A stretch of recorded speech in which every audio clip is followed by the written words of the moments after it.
because I had to get out before the waters came to where I was staying. And in fact, the main market that I normally shop at was underwater, so I had to kind of quickly switch modes of how I was going to be able to get the things.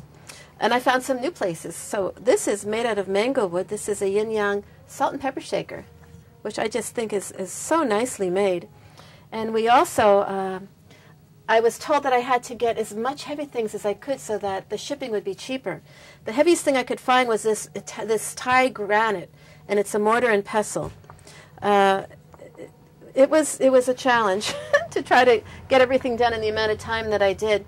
We have a wonderful program in Thailand. It's run by women up in the northwest, and it's for the children of the people the hill tribes there. Many of them have been killed during the civil war in Burma, and the hill tribes would move over, but they didn't have any papers, and so many of them have one parent or no parents, and the children, we take care of the children, and we have maybe 105, 110 children. We have a wonderful school.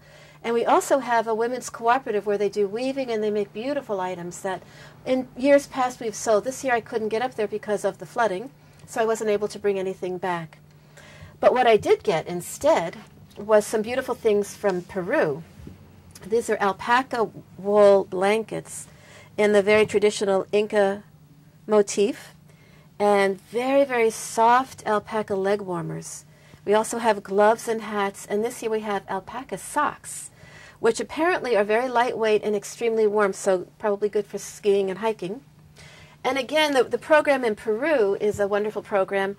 We have 3 different things. One of them is the Machu Picchu Stars, and what they do, this is a group of hearing impaired adults, and before they started working with us, they lived in these very tiny little hovels.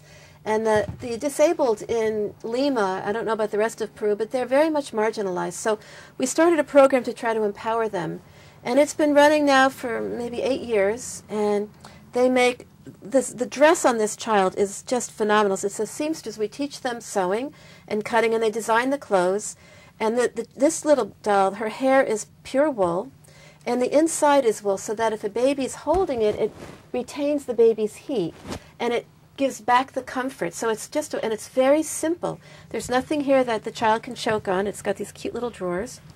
But it's just so lovely. And, you know, for those of you that have come, we have finger puppets it's also a women's cooperative that we started in the Paraíso de Alto area, which is the slum of the slums, really. I tend to hang out in slums, and this one is pretty shocking. And the women there come, and they crochet these little finger puppets, and they bring the puppets in, they get the money for them, and then they buy their wool. So they run the whole cooperative, and then we help them with the designs and the marketing. So this is a lot of the projects in Peru. We have 3 projects are growing and expanding. We have a feeding program for the children that live in Paraíso de Alto, again run by the women that live there. So there's a lot of exciting things happen, and even though we can look at the despair that a lot of people live in, what I tend to look at is the alternatives to despair, the hope that we can provide as a global community. And one of the things that will help raise the money for these projects, look at this amazing rug. This year, a lot of people come to the boutique because we have probably one of the best selections of rugs anywhere around central Vermont, and again, wholesale prices. So if you need a rug, this is the place to come.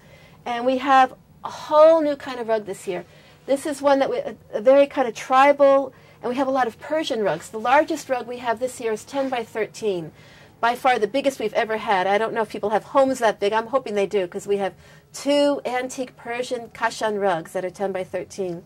And we have 9 by 12, 8 by 10, this is an 8 by 10.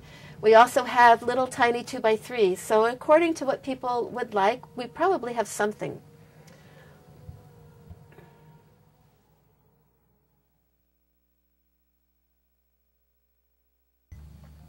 When I was shopping in India this year, it was also Diwali, which is the Festival of Lights. And it's a week-long festival, and they celebrate the main day different days in Nepal and in India. But it's really wonderful to be shopping there. Everybody's in just such a great space. And in India, there's a lot of what I call street vendors. They're peddlers, people that many of them don't even have homes, but they're trying to work. So they'll go to a shop, and the shop will give them small things, and then they walk up and down the streets, and they sell it to passerbys.